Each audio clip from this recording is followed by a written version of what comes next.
সিলেটে যেভাবে মিজানুর রহমান আজাহারির ওয়াজের শেষে হট্টগোল করে বন্ধ করে দেওয়া হয়েছে তাতে আমি হতবাক এবং ক্ষুব্ধ। শুনেন তার কথা, শুনেন শেষ দিকের কথা। এই জায়গাটাতে এরকম কেন হইলো? শুরুতে তো এটা ছিল না। এখন আইন শৃঙ্খলা বাহিনী তোমাদের সাথে লাঠি চার্জ করবে, ধাক্কাধাক্কি করবে, তোমরা আমার সাথে এটা হবে এরকম? তোমরা তো ব্যথা পাবা তো। বসো না, সবাই বসতে পারলে তোমাদের কি? বসো। এটা এটা এটা আমি এখন পরিকল্পিত কিছু হতে পারে এই ধারণাও করতে হবে আমাদের। লক্ষ লক্ষ মানুষ বসে আছে, তোমরা একটু শান্ত হবে না? হ্যাঁ, বসো। আর 2 মিনিট একটু কোঅপারেট করো। 2 মিনিট একটু কোঅপারেট করো। জি পুলিশ ভাইরা, হ্যাঁ আস্তে আস্তে, জি বসে যাবে। হ্যাঁ ঠিক আছে, 2 মিনিট। এই বিভাগে আমার আর আসা হবে না, আমি একবারই তো আসলাম। সো যা বলার তো আমি এখনই বলতে হবে, এমন না যে আমি আবার সুনামগঞ্জে আসবো, হবিগঞ্জে আসবো। খুবই গুরুত্বপূর্ণ কয়েকটা কথা আমি রাখবো তোমাদের সামনে। বসো, শেষ করে দিব। এই তো আর 10 মিনিট সময় আছে আমার হাতে। বসো। মাশাআল্লাহ, এই ঠিক আছে। আমি কলে এখানে এক বিশাল ষড়যন্ত্রের গন্ধ পাইতেছি। ঘটনা ছোট, রাজনৈতিক গুরুত্ব অপরিসীম। আজারি সাহেব নিজেই কইছে যে সামান্য জায়গায় একটা অল্প কিছু লোক এই কাজটা করেছে। শুনেন, পুরো লক্ষ লক্ষ মানুষ, আমি তো দেখতে পাচ্ছি কত লক্ষ লোক হয়েছে। একটা জায়গায় কোনো সমস্যা নাই, এখানে কয়েকশো ছেলে পেলে এই ধাক্কা ধাক্কি। না নিজে শুনতে পারতেছো, না অন্যকে শুনতে দিচ্ছ, না আমাকে বলতে দিচ্ছ। কি করতেছো তোমরা? এগুলো কি করতেছো? আমি আজকে just as a gesture of goodwill, আমি নামটা কইলাম না কে করিছে, কয়া দিব কিন্তু কে করিছে এইটা। এই হট্টগোল হয়ে কেন সুষ্ঠুভাবে শেষ করতে পারলেন না তাফসির মাহফিল আজারি সাহেব? কারণ বিএনপি নেতারা প্রকাশ্যে বলিছে মাহফিলে আজারি সাহেব হেস্তনেস্ত শিকার হবে, এটা কইছে বিএনপি নেতা। সত্যি কথা, আমি ব্যানে করছি না। এই যে শুনেন, রহমান আজারি বক্তব্য রাখে বিএনপির বিপক্ষে, এত সাহস সে কোথায় পায়? আপনি এই জামাতের পক্ষে কথা বন্ধ করেন, নাহলে দেশের মানুষ যেভাবে আপনার এই যে মাহফিল করে, মাহফিলে কিন্তু আপনি আস্তে আস্তে শিকার হবেন এই মুসলিম লীগের কারণে।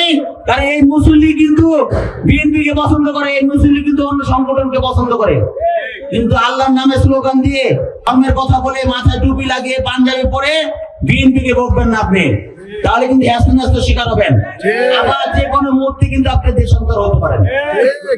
ঠিক তার পরদিন এই ঘটনা ঘটলো। তার আগে তো অনেক নেতা, রিজভী ভাই তার সহকর্মীদের তাতায় রাখছে। এখন আজারির উপর কেন বিএনপি বিলা?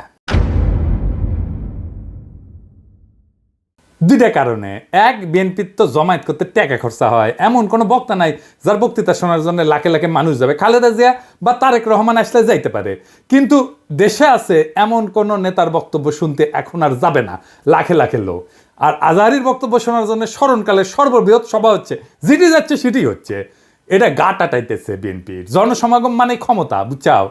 আমাদের ভিডিওর ভিউ গেলে ক্ষমতা, আমাদের পোস্টের লাইক শেয়ার ক্ষমতা, এই ক্ষমতাকে বিএনপি চ্যালেঞ্জ মনে করিচ্ছে। আর 2 নাম্বার, ইন্ডিয়ার ডরায় জনপ্রিয় ইসলামী বক্তারে। এই জন্যই তারা চড়াও হয়েছিল মৌলানা দেলাওয়ার হোসেন সাইদের উপরে। আজহারী সাহেব ইভেন বিগার থ্রেট তাদের জন্য বড় ভয়, কারণ সংঘবদ্ধ মুসলমানে তাদের ভয়।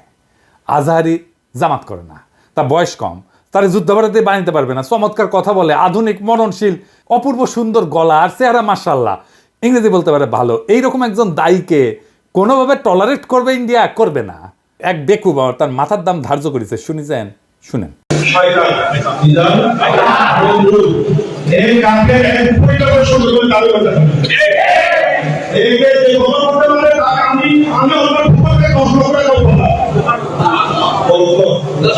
দেখেছেন তার জানের উপরে উঠে গেছে। পুলিশকে করছে ওই হারামজাদার এখনই ধরে প্যাকেট করেন, ওই যে কইছে 10 লাখ টাকা দিবে, ও প্যাকেট করেন। বিএনপি নেতারাও খুব অপমানজনক ভাবে কথা কইছে যে আজারি হুজুরের পিছে লাগিছে। দেখেন দুদু ভাই কয় আজার নাকি মাজার কি যেন আছে, দেখেন শুনেন। ওই যে কে যেন আজার নাকি মাজার একজন আছে।